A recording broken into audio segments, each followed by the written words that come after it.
Bonsoir à tous les amis, on se retrouve pour un nouvel OPD. Je crois qu'on m'entend bien, parce que j'ai mon micro dans ma capuche, parce qu'il y a énormément de vent depuis 2 jours, là, 3 jours aujourd'hui. Vous allez voir, ça va souffler, voilà. Ça souffle, j'ai du mal à avancer carrément. Et en plus je me suis tordu la cheville du coup il y a 4-5 jours. Donc j'ai mal et je boite un petit peu. Ce matin je me suis réveillé à 5h30, je me réveille. À 6h j'étais au café. Et puis en fait au bout de 3 heures j'ai plus aucune concentration, j'arrive plus. Donc quand je vais être en vacances, ce que je vais faire c'est que je vais travailler 3-4 heures le matin. Et puis après j'irai faire du sport l'après-midi et le soir chill.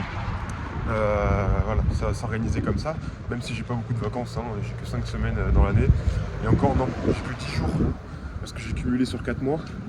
Et après je vais devoir les prendre, enfin je vais devoir me faire payer pour les jours que j'ai pris. Et là du coup il est 9h, je rentre chez moi pour 2 heures, après je travaille. Et je comptais pas rentrer, mais là j'ai plus de batterie, ma vidéo YouTube se met pas. Donc je préfère rentrer, je vais le télécharger tranquille. Et puis après je retournerai à pied, ce qui me fera une petite heure de marche. Et ensuite 1h30 de marche dans la journée, parce que je dois refaire un aller-retour. Donc voilà. Sinon, on va parler de une loi, mais parce qu'on a déjà fait le truc sur les lois, d'un chapitre du livre Comment se faire des amis de Dale Carnegie. J'ai plus le titre exact, mais on va en parler tranquillement. En fait, c'est le principe de se dévaloriser et de valoriser l'autre dans un même temps, puis ensuite de donner ses critiques. Et pour ça, je vais raconter une petite histoire. En fait, c'est David qui vit dans le Maryland aux États-Unis, coupure de batterie. Je disais, donc c'est David qui voit son fils en train de fumer, donc il le crame. Et en fait, tous les pères là vont l'engueuler, donc il a 15 piges l'enfant, hein. Vont l'engueuler, lui faire la morale, dire arrête de fumer, donne-moi ton paquet, je te revois, je te défonce la gueule, c'est ma main ici. Sauf que David il va pas faire ça. David en fait, ce qu'il va faire, c'est commencer par lui dire ouais tu sais, moi j'ai commencé à mes 15 ans, comme toi. J'ai depuis mal au poumon, j'arrive pas à respirer, j'ai la peau qui est ternie, les doigts jaunes, je pue de la gueule, j'ai les dents jaunes. Et il va commencer comme ça, et après lui dire qu'il regrette beaucoup, et ce qu'il en pense aujourd'hui de ça, ses regrets, etc. Et en fait, bah, du coup, le fils, en entendant ça, son père se dénigrer et se dire putain, j'ai fait la connerie moi, et il lui dit rien en fait.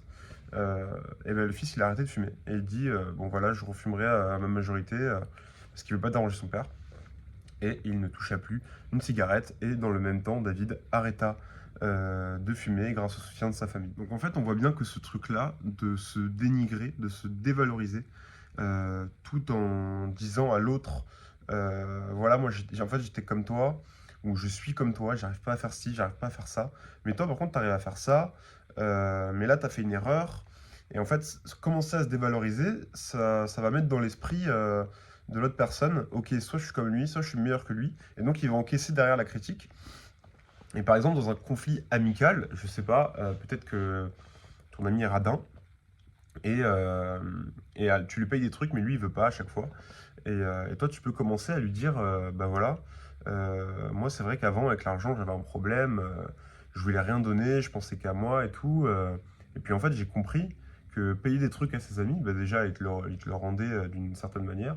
Et puis apporter quelque chose de donner à quelqu'un plutôt que de se l'offrir à soi-même.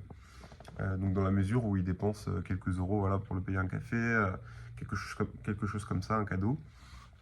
Et, et après dire, tu vois par exemple, toi tu me payes jamais rien, et machin, et reparler de soi, du fait qu'on le faisait pas avant. Et en fait ça va mettre une graine dans l'esprit de l'interlocuteur, donc de l'ami dans l'exemple.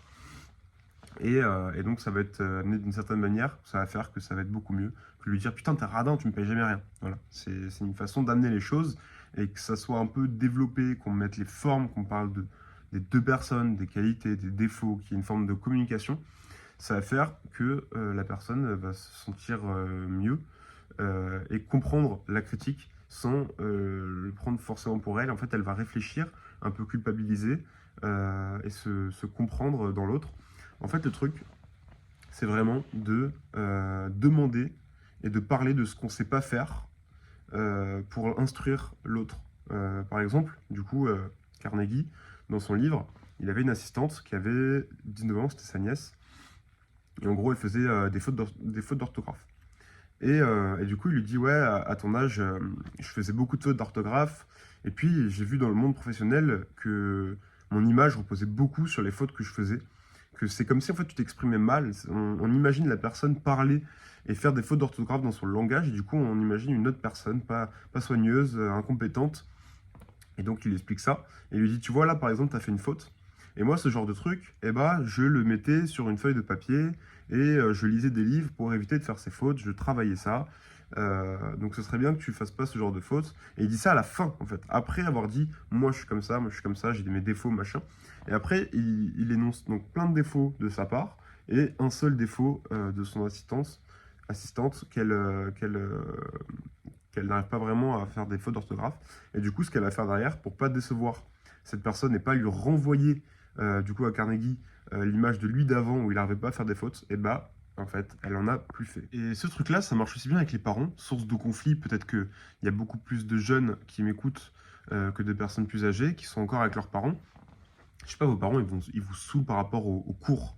Et là, ben, vous pouvez commencer à dire, voilà, je suis pas très bon au cours, j'ai du mal, j'aime pas trop ça, c'est vrai que ça me prend beaucoup de temps et tout. Et en fait, ça me fait du mal que vous me fassiez des réflexions sur ça, alors que c'est vraiment quelque chose qui me stresse et c'est pour ça que je le fais pas.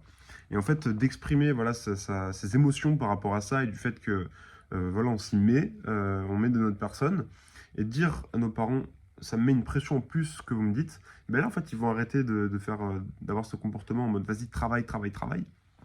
Ils vont plutôt dire ah oui, t'as fait ça, t'as du mal ou pas, et ils vont avoir beaucoup plus les mots pour vous aider. Alors, il y a des parents avec qui ça marche pas, il y en a qui vont être fermes comme ça. Là, il y a d'autres techniques qu'il faut utiliser, mais on va pas voir ça dans cette vidéo. Mais en tout cas, c'est ce genre de truc qu'on peut essayer de faire.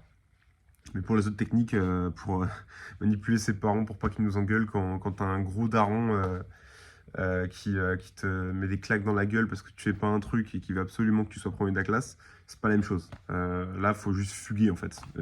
Commencer à fumer des joints, de l'alcool, et puis tu pars en couille et comme ça, il te laisse tranquille. Non, j'abuse, mais du coup, voilà, et puis ça marche aussi dans le monde professionnel. Et ça, c'est à essayer. C'est quelque chose que j'ai pas encore fait. J'ai pas trop l'occasion, mais voilà, c'est ce genre de technique qu'il faut utiliser assez fin en fait pour avoir la vie meilleure et pour imposer des choses à l'autre. Donc là, du coup, c'est un peu le côté manipulation dans le business par exemple, alors que au niveau des parents, c'est juste une façon d'être serein et qu'on nous laisse tranquille. Et dans le côté amical, du coup, qu'on vit une meilleure amitié. Et là, ça va être de la manipulation psychologique, mais pas dans le sens où on va gagner quelque chose, de l'argent, un objet. Là, c'est vraiment gagner quelque chose d'émotionnel. D'où le terme, voilà, manipulation, c'est employé, ça a une connotation négative, alors que pas forcément. Dans les relations, et du coup, dans le livre Comment se faire des amis, c'est dans le côté relation dont on va parler. Voilà, j'espère que vous avez apprécié cette vidéo. Moi, je vous dis à demain pour un nouvel OPD, et ciao!